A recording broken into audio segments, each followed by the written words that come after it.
Hola compañeros, resulta y acontece que existe una estructura supremamente importante dentro de la imagen misma y esa estructura se le llama la estructura o la teoría de la Gestalt, una teoría que se basa en la forma en que nosotros percibimos las imágenes en el mundo. La teoría de la Gestalt es una teoría alemana, de hecho la palabra Gestalt no tiene ninguna traducción como tal, básicamente esta se trata de cómo los seres humanos formamos las imágenes dentro de nuestro cerebro. Unos la llaman la teoría de la forma, otros la teoría de organización, pero siempre será conocida como la gran teoría de la Gestalt. La teoría de la Gestalt nos explica entonces cómo nuestro cerebro percibe una imagen y cuando estamos hablando de percibir estamos hablando de sentir la imagen como tal. Esto es un fenómeno muy interesante que se va adecuando dentro de un sinnúmero de esquemas evolutivos en el cerebro humano. La teoría de la Gestalt entonces nos ayuda a determinar una forma sin necesidad de verla completamente. Básicamente nosotros no necesitamos ver toda una cara para saber que existe una cara, no necesitamos ver todo un carro para saber que existe un carro. La teoría de la Gestalt también se mezcla a través de dos estructuras básicas, la figura y el fondo. Ahora, cuando nosotros hablamos de la figura al fondo o fondo y figura, estamos hablando del total de la imagen como tal. Cuando hablamos de la figura, estamos hablando de aquel elemento que abarca la importancia más amplia dentro de la imagen misma. Pero el fondo es aquel que sostiene esa importancia de la imagen como tal, y la cual las dos nos dan una estructura sumamente poderosa al entendimiento de una imagen. El fondo nos entrega algo llamado el contexto, que viene del latín contextus, que significa que el contexto es el lugar, situación que pondera en una imagen. No es lo mismo, por ejemplo, coger una botella de agua y ponerla en un salón de clases. La botella de agua seguirá siendo botella de agua, pero dentro del salón de clases, o sea, su fondo, su contexto, nos da una explicación interesante o distinta.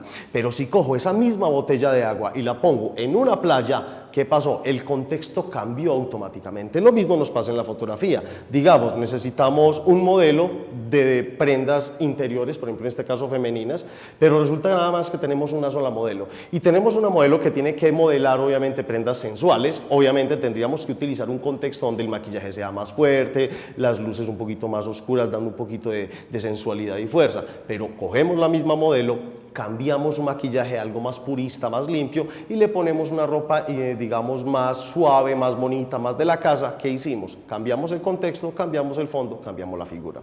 Esos son los principios básicos de la Gestalt. Entender cómo vemos la imagen. Pero las leyes de la Gestalt se basan en múltiples reglas. Una de esas reglas es la pregnancia. Cuando hablamos de la pregnancia, es la cualidad que tiene el cerebro humano de formar, de captar una imagen a través de múltiples formas existentes. Ahora, nuestro cerebro es muy interesante. ¿Por qué razón? Si nuestro cerebro no entiende la forma, ¿qué es lo que se hace? Intenta ubicarla, formarla a través ya sea del contexto de palabra o simplemente de una asociación visual de elementos. Pero no solamente está esa norma de la pregnancia, también tenemos otro número de reglas, o mejor dicho, no lo digamos reglas, digamos las leyes básicas de la Gestalt.